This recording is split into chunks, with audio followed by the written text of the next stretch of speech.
What's up, guys? In this video I'm continuing with the machine learning coding series, and I'll be covering a follow-up paper to the previous video. So in the last one we covered the improved DDPMs, or denoising diffusion probabilistic models paper. In this one I'm gonna cover the follow-up work called the Diffusion Models Beat GANs on image synthesis paper and the associated code.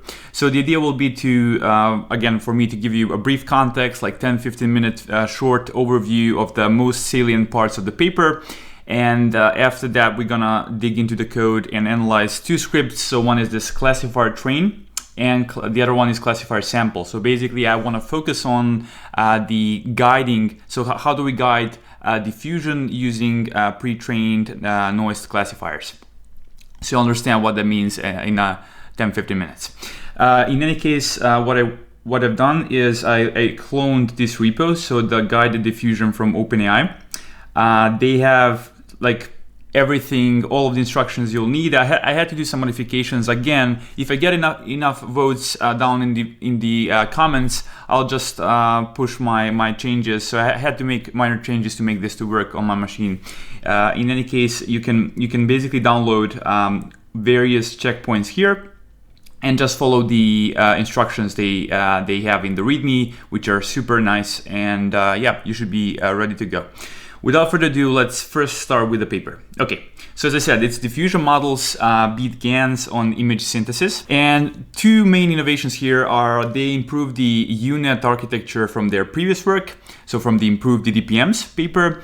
And the second improvement is they find a way how to additionally condition the models so that they can achieve higher quality, so they can trade off the diversity versus the quality of a sample, which is something that previous generative models such as GANs used to achieve using this truncation trick, as well as some autoregressive models can simply modify the temperature and thus control the diversity versus the quality of the sample. So we'll see in this paper how they achieve the same thing for the class of generative models called diffusion models. So I strongly suggest you watch my previous video if you haven't, because I'm gonna kind of assume some knowledge from that one. But yeah, you can continue watching this one as well. Okay, so they say here, we hypothesize that the gap between diffusion models and GANs stems from at least two factors. So first one, that the model architectures used by recent GAN literature have been heavily explored and refined. And we saw the same thing happening with in the Comnex paper, if you recall that one, where like basically people focused a lot on transformers, and there was a lot of innovation that happened on that side of the spectrum, whereas the CNNs were not as explored. And then what Comnex showed, that if you take some of the innovations that were invented in the context of transformers and you adopt that into CNNs, you get much better models. And so similarly here, they took some ideas from other GAN papers, and they took those ideas and then integrated them into diffusion models, into the architecture, and that improved the results quite nicely. Anyways, so that's the first thing. The second thing is that GANs are able to trade off diversity for fidelity, producing high quality samples but not covering the whole distribution. So that's the second thing I mentioned previously. So they do that using this truncation trick. You can check out the style GAN paper. I think that's the one where I recall that they're using the truncation trick. In any case, let me quickly show you the dimensions across which they kind of explored and how to improve the architecture. So one is increasing depth versus width, holding model size relatively constant, increasing the number of attention heads, using attention at 32 times 32 resolution, as well as 16 by 16 and 8 by 8, rather than only at 16 by 16, using big GAN residual block for upsampling and downsampling the activations, and rescaling residual connections with 1 over square root of 2. Okay, so those are some of the ideas they kind of played with. And you can see here some of the curves here after you take the best out of those changes. After a lot of experimentation, I guess they end up having the best architecture here. So you can see here, number of channels 160, number of blocks 2, blah, blah, blah. Anyways, not that important. I'm going to focus on the guiding the diffusion much more than on the architecture. So here again, just to wrap this up, the architecture part. In the rest of the paper, we use this final improved model architecture as our default. Variable width with 2 residual blocks per resolution, multiple heads with 64 channels per head, attention at 32, 16, and 8 resolutions, big GAN residual blocks for up and down sampling, and adaptive group normalization for injecting timestep and class embeddings into residual blocks. You might recall this one from my previous video. So this adaptive group normalization for injecting, so this one, adaptive for injecting timestep and class embeddings. So do check it out if you want to know the details how that works. Okay, so this is the important part. So classifier guidance, that's what we want to understand a bit better. They mentioned here, we already incorporate class information into normalization layers. So if you recall from the previous video, basically the same way we incorporate the time step information through that same pathway, they incorporate the class information. So that means they already had class conditioned diffusion models. But the thing is, they show in this paper that using this classifier guidance is complementary to the class conditioning. And because of that, they achieve the best results with class conditioning, obviously. So with classifier conditioning. So let's see what it is. Basically, so here we explore a different approach compared to the one I just mentioned. So exploiting a classifier P, Y conditioned on X. So basically you input X and you get like a distribution across labels. That's how you're going to implement this abstract distribution here to improve a diffusion generator. So blah, blah, blah. The previous paper show one way to achieve this, wherein a pre-trained diffusion model can be conditioned using the gradients of a classifier. Okay, that's the important part. So in particular, we can train a classifier P parameterized by parameters phi and conditioned on X of T and T. So XT is basically the if you recall from this is the forward. So again, diffusion, just a quick reminder is you start with like a fresh image. Let me draw it like here. So we have a fresh image here, and then what you do is you gradually stop adding more and more noise. So basically here you had like some image, and then you have here the same image, and basically you start adding Gaussian noise. So you're gonna add some noise here, and then you keep repeating that process multiple times. Basically, like for example, 1,000, 4,000 are numbers which make sense. And so at the end, well, actually at the end, you'll end up with a completely noised image. So at the end, you'll just have a pure Gaussian noise here. I'm just gonna like draw it like this. Basically, it's pure noise. And what you're trying to learn is how to go backwards. So this is the forward part. So this is the forward direction, and we want to learn how to go backwards. So we want to learn how to start from noise and then gradually basically generate the image from the underlying probability distribution, which we have learned during the training procedure. Okay. So X of T is basically the teeth step of this forward process. So we take the X image here. So there's going to be like some image here, and that's like teeth time step. This is usually denoted as 0th. This is usually denoted as big T, and that's it, or T minus 1, whatever. In any case, so that's what this X of T is. And T is just a scalar, which we're gonna obviously encode using usually they use the like sinusoid embeddings, same as for the original transformer paper. Okay, so in particular, we can train a classifier, which I just explained, on noisy images, and then use gradients of that classifier, as you can see here. So to guide the diffusion sampling process towards an arbitrary class label Y. So the idea here is, this gradient here tells you how you need to tweak the current image, so X of T, how you need to tweak it such that you maximize the class label of your interest. So let's say you wanna create a dog image, then you wanna make sure that, so this will tell you how to tweak the image such that the dog class is maximized, i.e. basically how to tweak the diffusion process such that basically you start guiding it towards this part of the space where the dog images lie in. We're gonna see those details in a second, but like that's a rough intuition for now. Okay, let's continue here. Here, they briefly mentioned the notation. They're gonna omit the t part because it's gonna redundant in the sense that, well, just for conciseness sake, basically, it's not redundant. It's just easier to write it down like that. Okay, so here's how we're gonna do this. We start with the diffusion model with an unconditional reverse noising process. So p parameters by theta, and the idea is to given x t plus 1, so that's the image with more noise, you want to predict the next step of the reverse process, as I previously explained here. Okay, so that's this part. We want to learn how to go from more noise to less noise. In any case, to condition this on label y, it suffices to sample each transition according to this distribution here. So if we wanna sample from class condition, so you can see here we additionally have the class information here.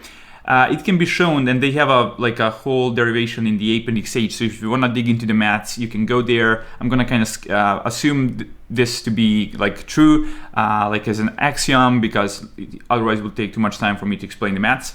And in any case, you can see here, so z is just an arbitrary constant. And we already have this part here. So this is the unconditioned reverse process, which we learned. And here, this is gonna be the classifier that we're going to train on the noisy images, where by noisy images, I mean images taken from arbitrary time step of the forward diffusion process. Okay, that's the basic idea. So if you take this as given, now let's kind of derive how can we actually sample from this distribution on the right-hand side, because as they mentioned here, it is typically intractable to sample from this distribution exactly. Okay, so that's the idea. Now let's see how we can break this down and make it simple and easy to sample from. They say here, well, we basically know that our reverse process can be parameterized like this. This is what we saw in the previous paper. So we're gonna learn how to predict mu and covariance matrix. Now, if we take log of this expression here, since this is like e raised to blah blah blah something, that's the Gaussian definition, you end up with this expression here. Okay, so we're working our way here. So we are basically trying to understand how we can break this down. And now we're gonna see how we can break this down, and that's gonna be on the next page. And then we're gonna have a simple expression for sampling from a class conditioned distribution. Okay. So under certain assumptions, which they mentioned here, so we can assume that the log of our classifier has low curvature compared to the basically inverse of this covariance matrix, which we're going to predict from the unconditional diffusion model. So this assumption is reasonable in the limit of infinite diffusion steps, blah blah blah, where the well, I guess this is Frobenius norm converges to 0. And in this case, we can approximate this log p, so the classifier, using a Taylor expansion around mu. And mu is basically the mean of the x of t. So basically, let me go back here. So that's the same mu as this one here. Okay, so that's the basically the mean of the distribution from which we're gonna sample x of t. That's it. Fairly simple. And if we do that, they end up with this expression here. This component here is going to be very, very important. And under this, basically approximation and then derivation here, we can finally get the final expression here. So we just take the log of the distribution we just saw above, and we can omit z because z is a constant, so we don't care about it. And you can see that after some derivation here, we end up with this expression here. So again, we can ignore C4, it's just a constant. So we basically, if we wanna sample from that complex intractable distribution here, what we in practice need to do is just sample from this Gaussian here. So as you can see, the Gaussian just has a mean, a shifted mean. So we have mu, which is from the unconditional diffusion model, and we just simply add this offset here. So we have the covariance matrix. We just basically do we multiply it with the g, and g is just the as you can see here, the gradient of our classifier for x of t equals mu. So I'm going to give you some intuition behind these formulas, but first let me just tell you this. So So we have thus found that the conditional transition operator, so that's the one we saw above here, can be approximated by a Gaussian similar to the unconditional transition operator, but with its mean shifted by sigma g. Okay, so let me try and give you some intuition for why this works. It's going to be a very hand-wavy explanation, but but I think the intuition is completely correct. On some level of abstraction, it's a correct hand-wavy explanation. Okay, so G, again, it tells you how you should tweak x of t, so the image, such that you can maximize certain class y. Okay, so let's see what we do. So we pass in, we have our model, and let me kind of draw it like this. So let me just change the color here.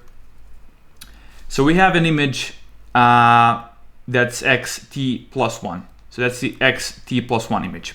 We pass that image into our diffusion model. So that's our diffusion model here.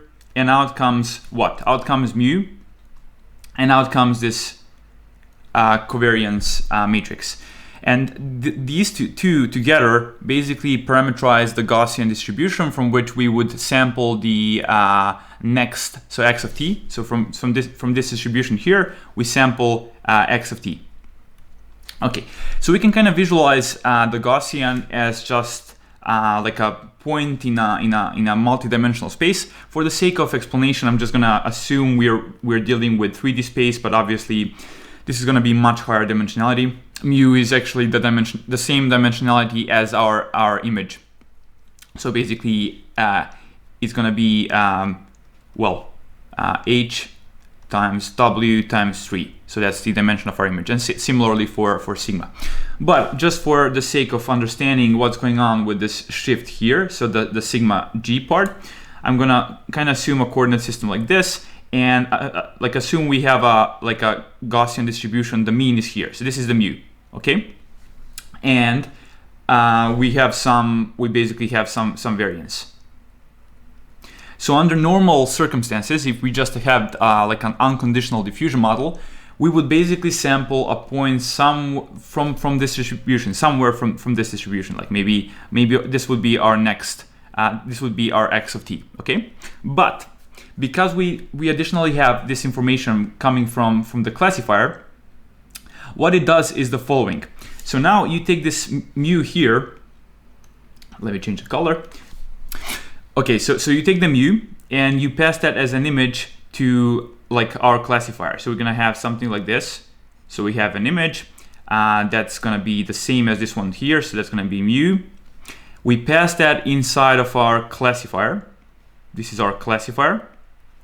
And out comes, for ImageNet, they train, obviously it has like 1,000 classes. And we basically learn how we should tweak this image. So the classifier tells us how we should tweak the image such that a particular class is maximized, maybe this one, okay? And with that information, with that gradient, so those blue dots, I'm just gonna denote that as G. With that information, which is of the same dimensionality as the mu, we're going to shift this mu. So we're gonna shift this maybe here, and we're gonna end up here. So our new distribution is gonna be actually here instead of here, okay? And now we have the same variance. So I'm gonna kind of change the color because otherwise you will not be able to see anything. So we shifted our original distribution and now we are somewhere here. Okay, it's kind of messy, but you get the point. So this shift vector we just saw there, so that's this blue one, is just this expression here. So sigma, big sigma, times G. And this is the hand-wavy explanation of what's going on. So the classifier knows where you should kind of move this image, in which direction should you move this image such that you maximize the class of interest. And by just doing that, by just kind of moving the mean in the direction of the gradient of the classifier, you basically increase the probability of the class label here. And that's basically everything you need to understand. Okay. Hopefully that's clear enough. That's how we can combine, again, the classifier here and the unconditional diffusion model here to form images from a particular class. Again, I'm kind of lying here because, as I said, they are still class conditioning this model here. But using the classifier, we additionally complementary improve this class conditioned generation. Cool. That's it. Let me briefly explain a couple more things. Aside from using the classifier gradient, they additionally scale it. And this is just empirically, they found out that this gives them much better results. So here they mention our classifier architecture is simply the downsampling trunk of the UNet model with an attention pool at the 8x8 layer to produce the final output. We train these classifiers on the same noising distribution as the corresponding diffusion model. Then they say, in initial experiments with unconditional ImageNet models, we found it necessary to scale the classifier gradients by a constant factor larger than 1. So to understand the effect of the scaling classifier gradients, note that if we scale by S, so this is what we denoted as G previously. These are the gradients of our classifier. So if we do this, you can show quite easily that that's equivalent to this expression here. So, well, basically, you can convince yourself this is true because log of a product is log of sums, and because this is delta x, we don't care about this part here, and then we would end up with the same expression. Basically, these two are equivalent. Okay, and you can see that we are basically just raising this to the power of s, which means we're gonna sharpen this distribution. So let me continue reading what they said here. So z is an arbitrary constant, and as a result, the conditioning process is still theoretically grounded in a renormalized classifier distribution proportional to p raised to the power of s. When s is bigger than 1, this distribution becomes sharper than the original distribution. Okay. In the above derivations, we assumed that the underlying diffusion model was unconditional, modeling p of x. It is also possible to train conditional diffusion models and use classifier guidance in the exact same way. Table 4 shows that the sample quality of both unconditional and conditional models can be greatly improved by classifier guidance. So this is the thing I was mentioning. We can both have conditional model plus the classifier guidance because they're complementary. We see that with a high enough scale, the guided unconditional model can get quite close to the FID of an unguided conditional model, although training directly with the class label still helps. Finally, guiding a conditional model further improves FID. So that's what I mentioned multiple times. Using the class conditional model plus using the guiding is what gave them the best result on various metrics such as FID, IS, inception score, precision recall, etc., etc. Okay. Let me just quickly address this because we're going to see it in the code later on. So how they train so why do they need to train the model on the classifier on noisy images? Because they say here we train these classifiers on the same noising distribution as the corresponding diffusion model. Well, because we're going to be using it on images on x of t, so x of t, which can be super noisy, and if we just train our classifier on normal images, when I say normal I mean images without any noise, then the model will probably struggle because these images would be out of distribution for the model, and then it would not give us correct class for a noisy version of the original image. Because of that, we want to train model for all, so basically on the whole process. So this is our diffusion like forward process, something like this. So this is the step 0, this is the step, let's say big T minus 1. We want to train on all of these images. So we'll be randomly sampling images and making sure that the model knows how to predict the correct class. And because of that, this is kind of bothersome. And some of the later papers, such as Glide, introduce this concept of a classifier-free guidance. I'm going to tell you more about that one in one of the future videos. Okay, let's go back here. Here we can see that the trade-off we mentioned in the beginning of the video, and that's that we want to trade off between diversity and quality of the sample. They show here using various metrics that that's indeed the case. So you can see here as we increase this gradient scale, so that's the hyperparameter S, you can see that the recall is falling down, which means that the diversity, the mode coverage of our generative model is falling down.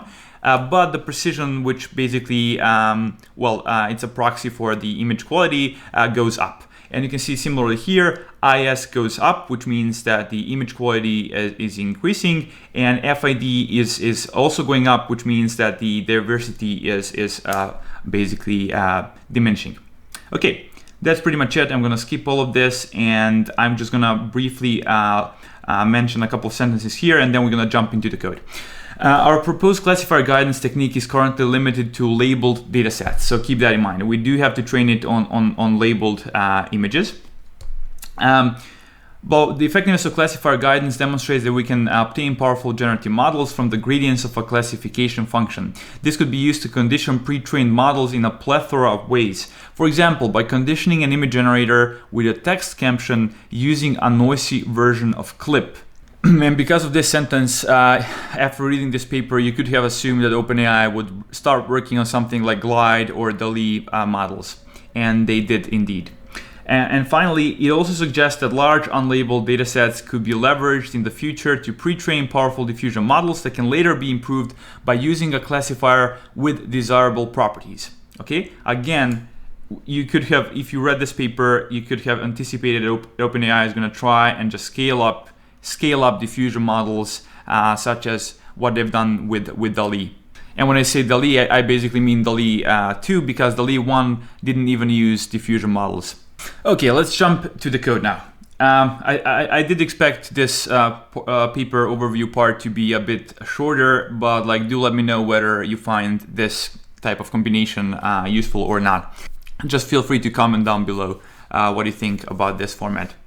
In any case, let's now start working on the classifier train script. So this is how we trained this noisy classifier that I just mentioned. So let me start and walk you through the actual script for training it. So I'm gonna obviously again abstract a lot of the details, because otherwise this would not be tractable for a video that has an ambition to be less than an hour long. So just setting up some distributed stuff which we don't care about, logging, blah blah blah. This part we do care about, because I just want to briefly show you basically how the classifier is constructed. We did saw in the paper that it's simply the first part of the UNet model up to the bottleneck part, and then we just stitch attention pooling, and we ditch the second part of the UNet model. That's how they set up the classifier, the architecture. So let's kind of go inside here. So this just kind of gives you some default arguments. I'm gonna try and zoom in a little bit in case you don't see this. I'm gonna close this part. Okay, so let's step inside this line of code and let's see how the classifier works. Okay, so here's the classifier. Image size 128, 128, blah blah blah. Those are just some hyperparameters. Obviously can be different. We are not using FP16. There's some width, depth, various hyperparameters. We saw this is going to be well, basically this is going to enable the attention to be at resolutions 32 times 32 in the latent space, as well as 16 by 16 and 8 by 8. This is the scale shift norm that I showed you in the previous video. This basically enables us to incorporate the class as well as the time step information into the model. In any case, I'm going to skim over those details. Let me just kind of go through here. Because we have image size 128, we have some specification for the number of channels in the UNet. And finally, we just transform this from the resolution. So remember, this is like basically 32, 16, and 8. After we step through this for loop, we're basically end up with the same information, but just like now it tells us how many downsampling steps you need to take before you apply the attention. We saw that in the previous video as well. So I'm gonna just kind of skip over this, blah blah blah, and here it comes. So here's the encoder UNet model. Basically, let me see what interesting is here. So we have the output number of channels is hard-coded to 2000 because this is trained on ImageNet. I'm gonna skip over all of those, not that important. Classifier pool is gonna be attention. We're gonna see that in a second. So let me go to the constructor here. So I'm gonna again just skim over. They're just kind of setting all of these arguments to local variables here. Nothing fancy there. We construct the time embedding. This is the MLP that we use to transform the sinusoidal embeddings for our time steps. Nothing interesting really. We can just kind of skim over all of this. So if you recall from the previous video, we had the same structure. So we initially just have number of input blocks. We just have the conv basically 2D. So the convolution as the first processing layer. Then we have this part where we add various residual blocks and attention blocks. And then we have the middle block. And the main difference is we don't have here the output blocks. We just have, as you can see here, we just have the pooling operator. So let me go to there. Obviously, these details are not that important. The only important part lies in the residual block, where you can see how the information such as time steps and class information is incorporated. I'm going to show you that in a second. I'm going to kind of skip over all of this. Again, you can see here that sometimes we're going to add attention blocks, and that's going to happen precisely for the resolutions 32, 16, and 8. And there are these wrapper functions which just enable us to sometimes pass the temporal information, sometimes just pass the feature vectors. Okay, in any case, I'm going to skip all of this because I'm just there's too much information there, and it's not that vital for your understanding. It's just like the architectural details of the UNet model. I'm just going to show you this one. So here is let me just kind of remind you from the previous video. There is this part where we embed, so here we embed the temporal information, and then because this is set to true, use scale shift norm. What we're going to do is we're going to take the temporal information here as in a form of a scale and shift, and we are going to combine that. This is how we merge the temporal information into the features here. And this is just as a reminder for what happened in the previous video. Let me just see whether they have class information here. Doesn't seem to be the case. So embedding, they passed the embedding here. No, I don't think this is going to have, well, it doesn't make any sense to have like a class conditioning in a classifier. So this is going to make sense for the diffusion model. And in any case, okay, let's continue here. So we have the UNet part, and now we just end up with this sequential model that has some normalization, some activation function, and finally this attention pooling 2D. This is basically just going to take the output features from the UNet model, and using attention mechanism, it's going to form a resultant feature vector, which we're going to then use to predict the logits.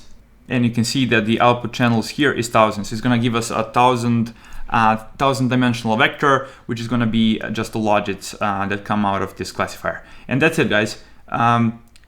I kind of skimmed a lot of details because they are not really that important. So you just need to have like a rough mental model how the architecture looks like. It has this basically encoder type of a structure. It has this attention pooling at the end, and that's pretty much it.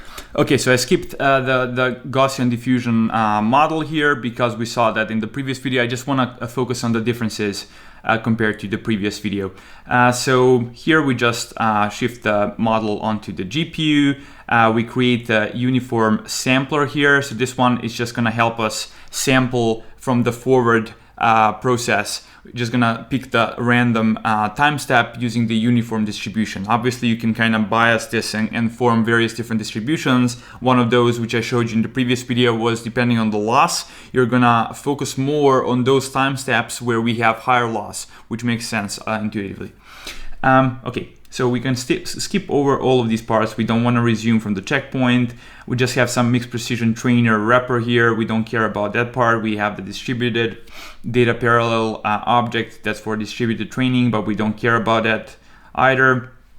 I'm going to skip over all of that. We have some data loading. Basically, we're going to have batch size 256, image size 128, 128.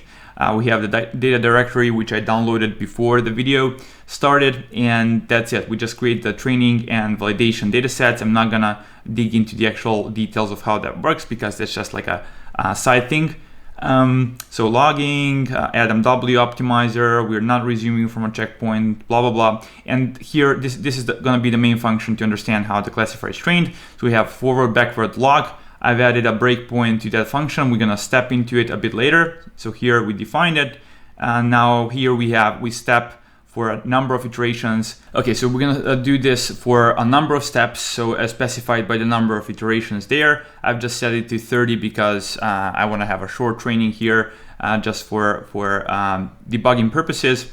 In any case, just some logging, nothing interesting. I can skip all of this, and this is where the whole magic of the classifier training happens. After that, we just do the optimization step, and we do the same logic on the validation. We just do the forward backward on the validation set, and finally we just do some logging here. So basically this is where the whole magic is in. So the forward backward log function is everything that we care about. So let's step into it.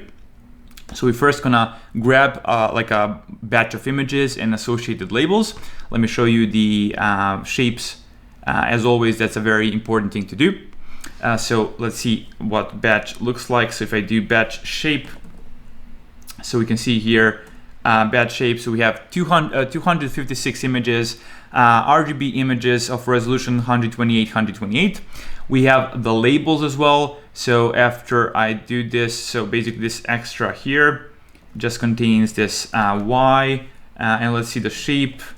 So shape is 256. Obviously we have for each of the images, we have associated label. If I were to step over this and print labels, we can see there is a bunch of labels here. Because I'm using Cypher 10, even though this is ImageNet training, that's why we only see labels from 0 through 9, but we don't care about this detail for the purpose of understanding how the classifier training looks like. Okay, so we put the, as you can see here, we put the labels onto our target device, which is GPU in my case. Same with images here.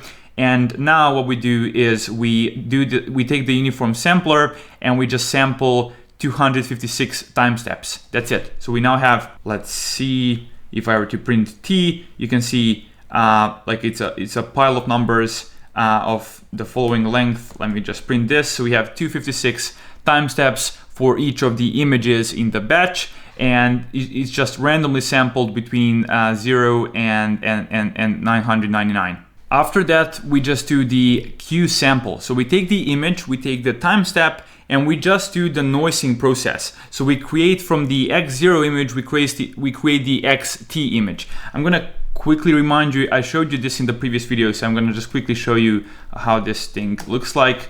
So here it is. There is literally a formula which I showed you in the previous paper, which is fairly easy. You just take these specific constants here, you multiply it with the X start. X start is the X0, the original image, and we just add noise according to this square, blah, blah, blah. Again, there is some constant. Let me try to find the formula, it's gonna be easier.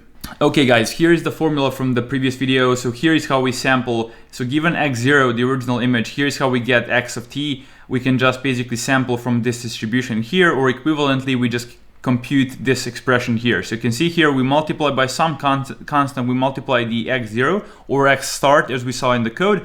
We just add up, on top of that we add this constant times epsilon, which is just your noise from your normal distribution. Now let's go back to the code. Let me see whether you can see resemblance between this formula here and between this thing here. So again, constant times X start, we add on top of that some constant times noise, and that's how we get XT.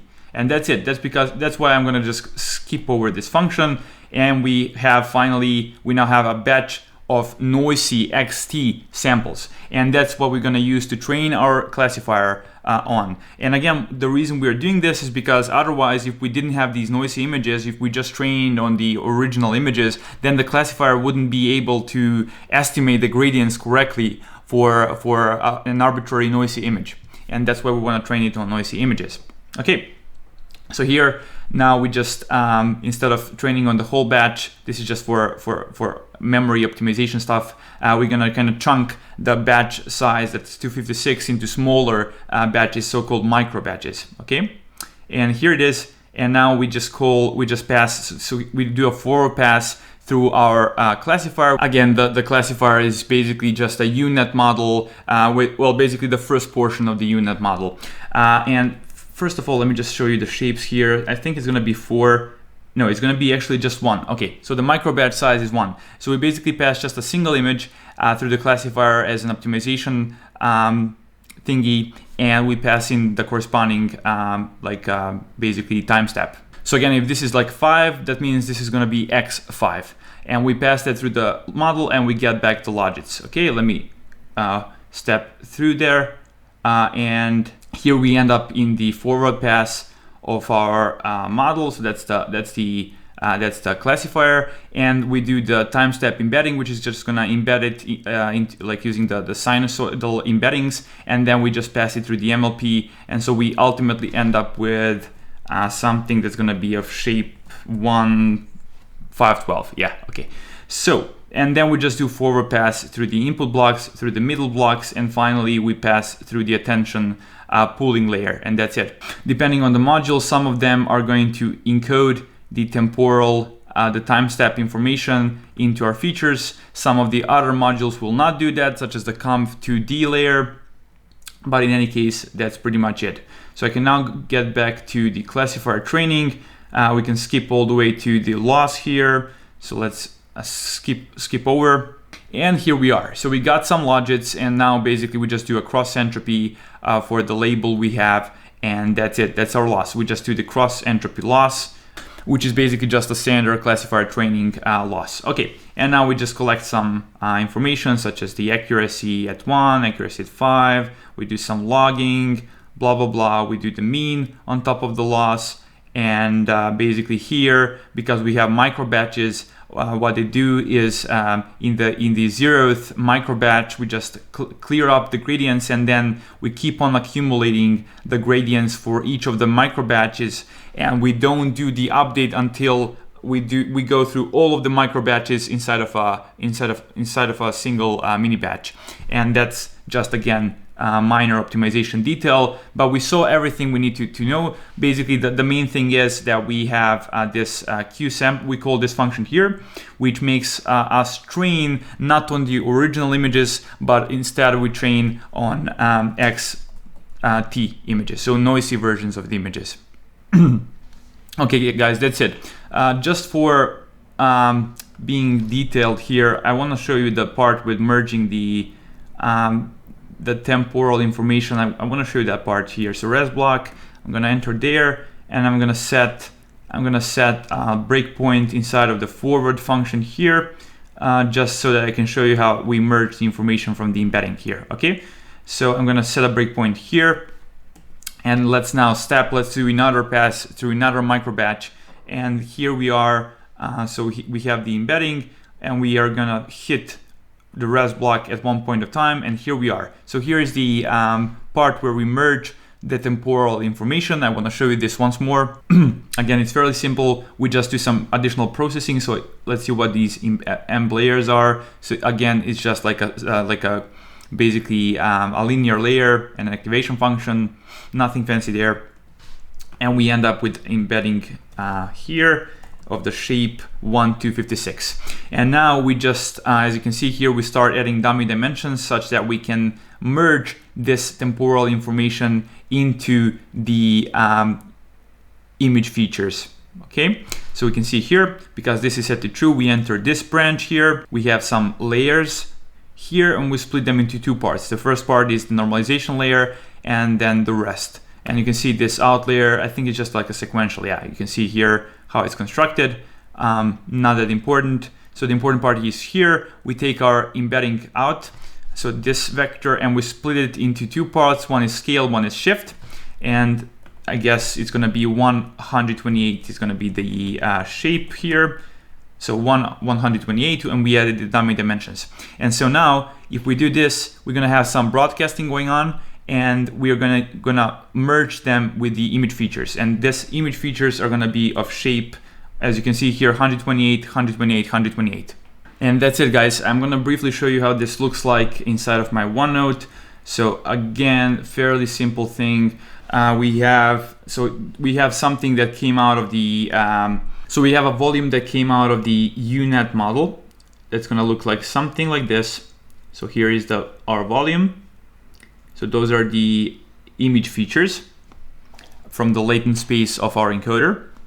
And we saw that that's going to be like, this is 128 number of channels, and we saw that this is also 128. So the height and the width, all of this is 128. Whereas on the other hand, we just have, this is our vector, this is our temporal embedding. So this is how it looks like. It's only gonna be 128 here, but it's only one here. And then what broadcasting is gonna do is basically just copy paste this multiple times so that we end up with something like this. So that we end up with multiple copies here, here, here, etc. So we're just gonna copy paste it here, and then after we do that, we can freely add it up. So we can freely do addition on top of the image features, and that's how we incorporate the temporal information. Cool, let's go back here. I'm gonna stop the execution of the classifier train script. We saw how to train the classifier. Do let me know whether you found this explanation useful, whether I can improve something. Any feedback is always appreciated. And also if you like this video, share it out with your friends. Let's now focus on the sampling function. So I have prepared some arguments. Again, I just took the arguments from the README and I just kind of extracted them here. So here are the arguments I'm using, but you can find all of that. You can find all of that basically in the README file itself. So I'm gonna go back here and I'm gonna now focus on the sampling function. Okay guys, let's run this script. And again, I'm gonna skip explaining a lot of details which are irrelevant to understanding the actual, in this particular case, we wanna see how the classifier guidance works like, and that's what I'm gonna focus on. So what this function is going to return is the model, which is going to be the UNet model that's going to predict the epsilon, so the noise, and diffusion just contains a bunch of those constants necessary to do the diffusion process. So I'm going to skip over all of that. We're just going to load a certain checkpoint. We have, like as I said, I have a model path here. So let me just see whether I can show you. Yeah, so I went ahead and downloaded the model into this models directory inside of my root directory, and everything is already explained in the README, so you don't have to worry about it. So we just push the model to the GPU, we convert it into FP16, again, just some optimization details. I'm not gonna focus on that. We create the classifier, so that's again our encoder, the half portion of the UNet. You can see here, and we already skimmed through that code previously in the training script. So I'm going to just ignore all of that and whoops, well, obviously not. So I'll have to just let me just kind of disable all the points, all the breakpoints, and then I'm gonna click F5, and here we are. Now I'm gonna enable all of the breakpoints again, and we just load the weights. We load the state dictionary from the classifier path. So I went ahead and downloaded this model again, and I've put it inside of the models directory. That's it. Nothing smart there. We push the model, the classifier to the GPU as well, and we set it into the eval mode. That's it. Now this is going to be the most important part. This is where the gradients are calculated for the classifier. I'm gonna analyze that a bit later once we enter that function. So here is where it's defined. Later we're gonna see how it basically works.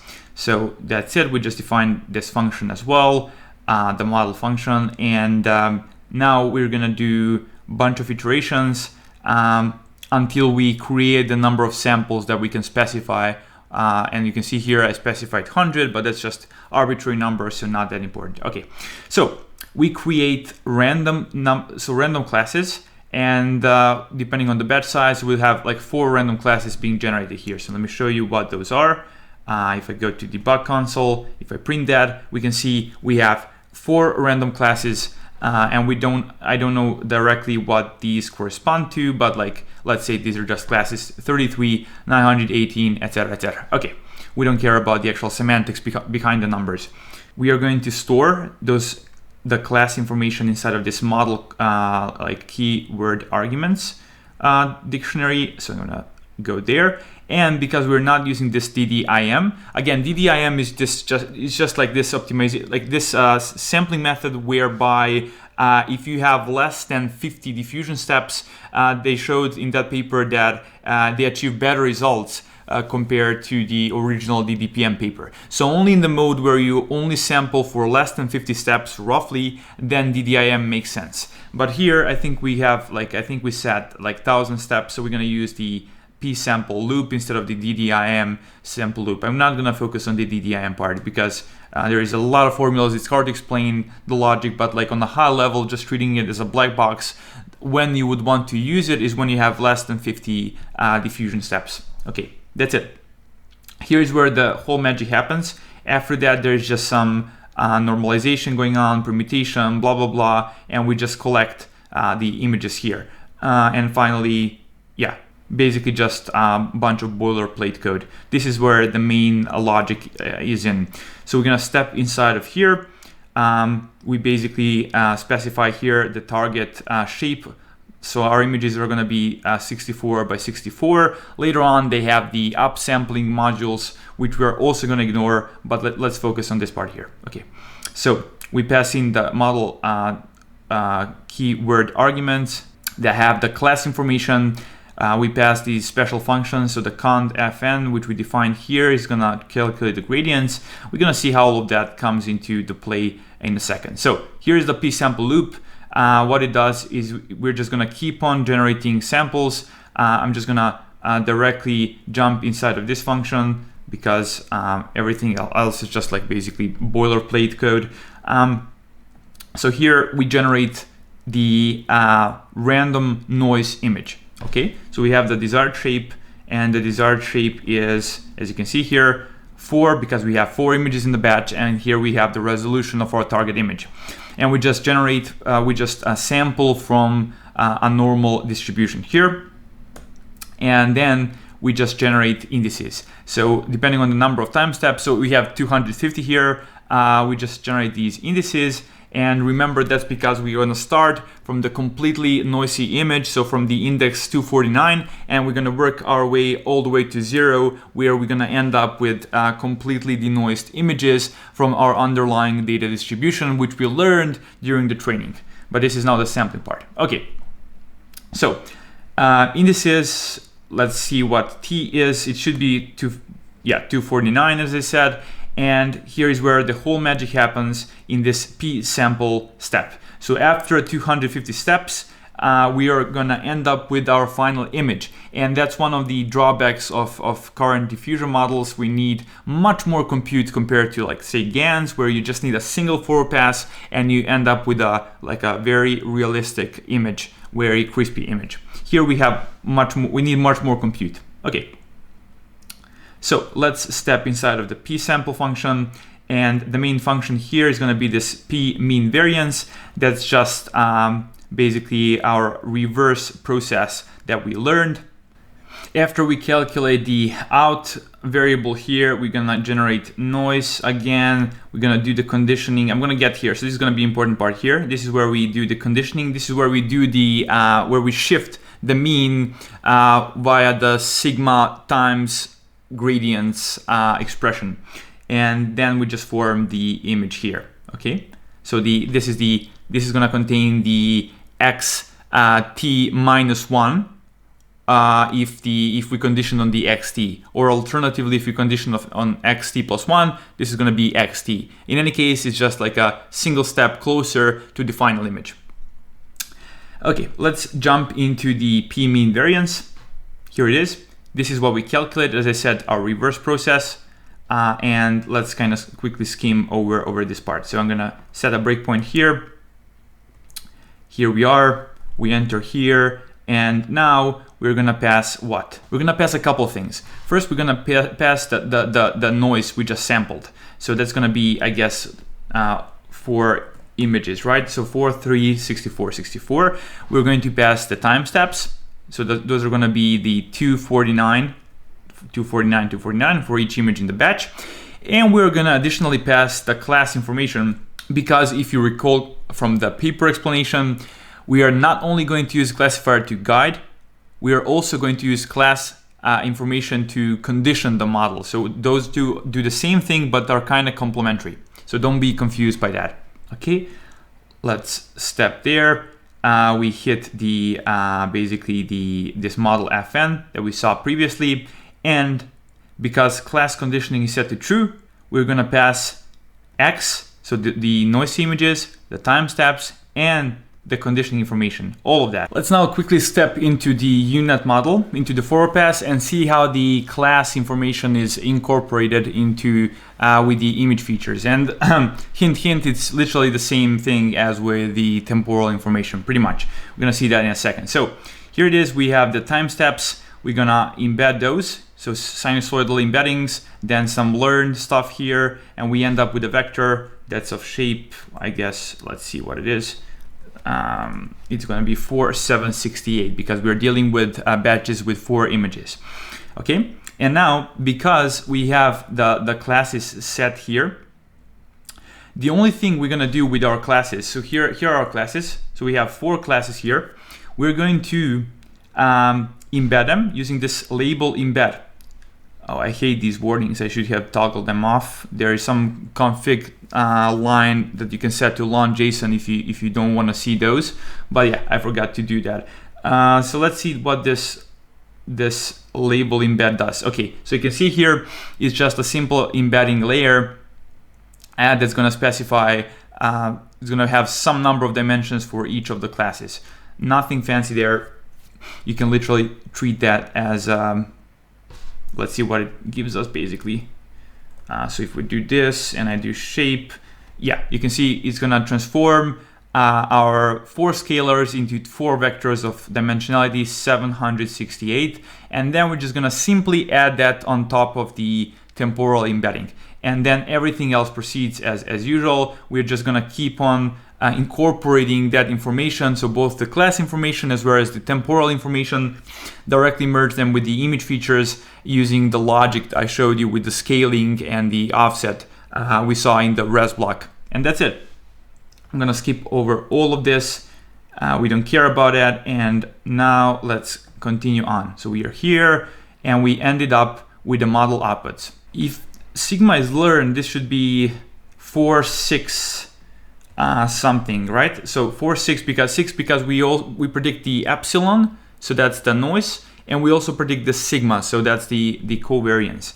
And now let's continue here. We saw all of this logic in the previous video, so I'm going to kind of skim through this. We split the model outputs into 2 parts. So again, the epsilon and the variance, and then well, actually it's not the variance, it's the v vector. Let me show you in a second the formula. So again, if you recall from the previous video, this is the formula we used. So we are predicting the v's here, and then we're gonna form the variance by doing this expression here. So this is the expression calculation we just saw. So we calculate all of those, we get the variance ultimately here, and now we need to predict the mean. So here is how we predict the mean. I'm gonna skim through all of this here.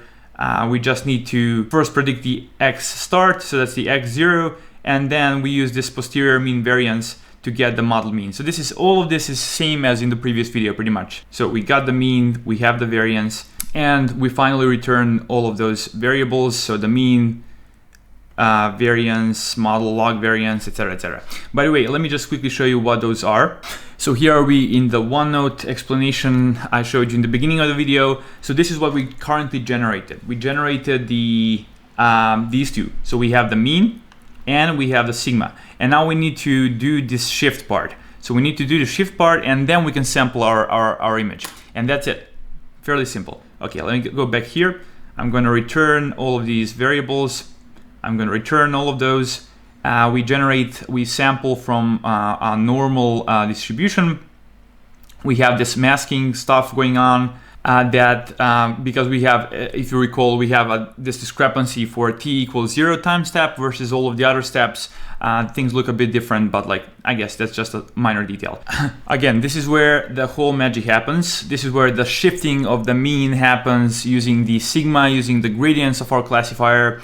And also, like, just a note, there is a bug here. I submitted an issue, and the authors of from OpenAI basically confirmed that's indeed an issue. I'm gonna explain you a bit later what that exactly is. But the funny thing is, it did not even matter. Like, that's the thing with training machine learning models. Sometimes you have a bug, but the models are forgiving, and you will just get something working, maybe a bit suboptimal, but still there is no way you can figure out there is a bug. It's not like with software systems where something, when you like basically develop a traditional software system, if something does not work, you will know that something will crash and the program will not work. So yeah, ML is a bit different. Okay, so here we form a new mean, and a new mean is formed by adding on top of our old mean. We just add the sigma times the gradient. So again, that's the whole idea. So here again, we just have we pass the we have the conditional const function, which we defined in the main script. We pass our means, the mean and the covariance we just calculated here above. So this basically contains the xt, and this is the xt plus 1. And this is the time step. In any case, let's step inside of this function and let's see what's going on. Okay, so first we calculate the gradient. And then, as you recall from the equation, we just add on our old mean, we add the variance we calculated times the gradient. And that's it. So that's easy. Let's now see this part here. Let's step into this function here. Okay, so first thing we do is we take our noisy image. We detach it from the computational graph. We set requires grad to true so that we can calculate the gradients for that x, because that's what we ultimately care about, right? We want to have the gradients of x with respect to the log probability of our target class from the classifier. Okay, so we pass it through the classifier. We get the logits, and unfortunately I stepped inside of the classifier. We don't really care about it. Let's just kind of continue here. We don't care about it. So we have logits. Now we just form the log softmax. So we have the log props. So first let's see what the dimensionality of log props is. So if we do shape here, we have 4 because we have 4 images, and we have 1,000 logits because we're dealing with ImageNet. And so what we do here is we basically extract the target. So y is, again, remember, y is the target. So those are the ground truth classes. We use those to take only those logits. So we have the selected ones. So now if I print this, these are the target classes. So these are the logits we need to maximize if we wanna have an image from that particular class, if that makes sense. And so what we do here was just, and this is a part that kind of confused me, we sum up all of these different logits, sorry, not logits, the log props, the log probabilities, and then we find the gradient with respect to the input. So the input is, again, a batch. So it's gonna be 4, 3, 64, 64, and we just multiply. So this is the classifier scale I mentioned. So that's denoted as S in the paper. So let me show you that in a second here. Let's go back to the paper and let's find the that part somewhere here. So I think it's down here. Okay, so here is the part we're just computing. We have the S, which is on the right hand side in the code, and we have the gradients here. So again, let's go back to the code here. So this is the S, and this is the gradient we are computing. And the reason this works is because if you do a sum, you'll end up with, so our loss here is gonna be L1. So that's like, L1 is just my shorthand notation for log probability for the first image. So for the log probability, yeah, for the first image, plus L2 plus L3 plus L4. And if we do a gradient with respect to X, because X1, so the first image from this batch, only influences this particular loss, okay? X2, so that's the second image from the batch, only influences the second one, okay? So because they only influence the log props that correspond to their index. And because of that, if we do gradient here, each of the images here will have only so basically the first image will have L1 dx, the second image will be L2 dx, etc., etc. Okay, so basically we'll return a batch of gradients where each of the images inside of that batch is basically gradients with respect to the corresponding loss.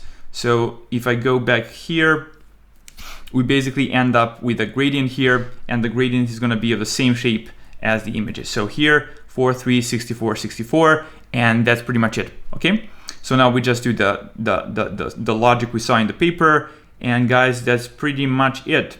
We're done. We now form using the new mean and the log variance. We just sample by doing this expression, by just adding the log variance times the noise, and that's how we get the next image in the reverse process. Now this just repeats on and on, but this was the gist of the paper.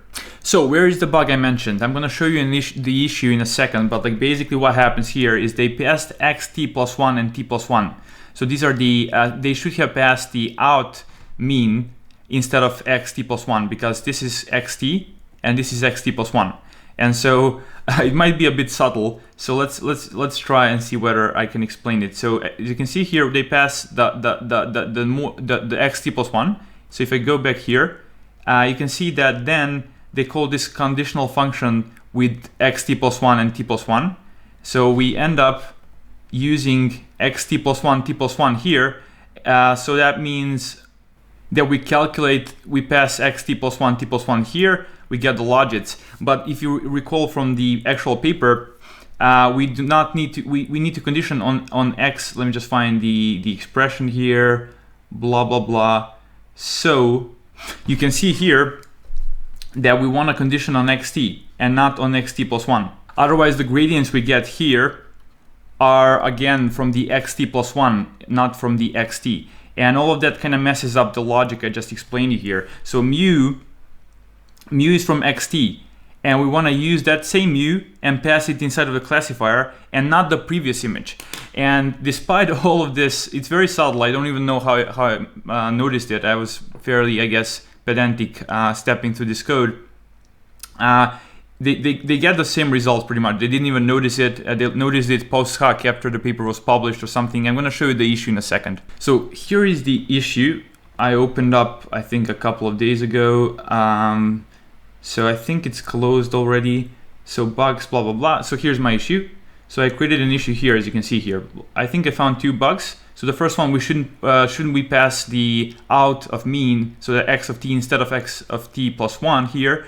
And similarly, the smaller time step instead of t. And then I linked to the particular line of code, which is the same line of code I showed to you guys. So that's here. And basically, one of the authors replied, yes, this is indeed a slight bug which we noticed shortly after releasing our work. However, we did try ablating using the correct formula and found that it did not noticeably change results. Again, that's the tricky part about training machine learning models. And then the second part, I was kind of confused with the summation of those losses, but it turned out it's quite, makes a lot of sense. It was just a minor mistake on my side. In any case, I can kind of link this issue if you want to dig deeper into it. I'll have it down in the video description. So guys, that's pretty much it. I showed you what the paper introduced. The 2 main things are improving the unit architecture. The second thing is adding this classifier guidance technique, and then I showed you how to train the classifier. In this classifier train script, we saw how to train it on basically noisy images, and then use that very same classifier inside of this classifier sample script to basically shift the mean and thus like sample images from the class conditioned diffusion model. There's a lot of details. Hopefully you picked up something useful from this video. If you did, consider subscribing, also share the video out, and until next time, bye bye.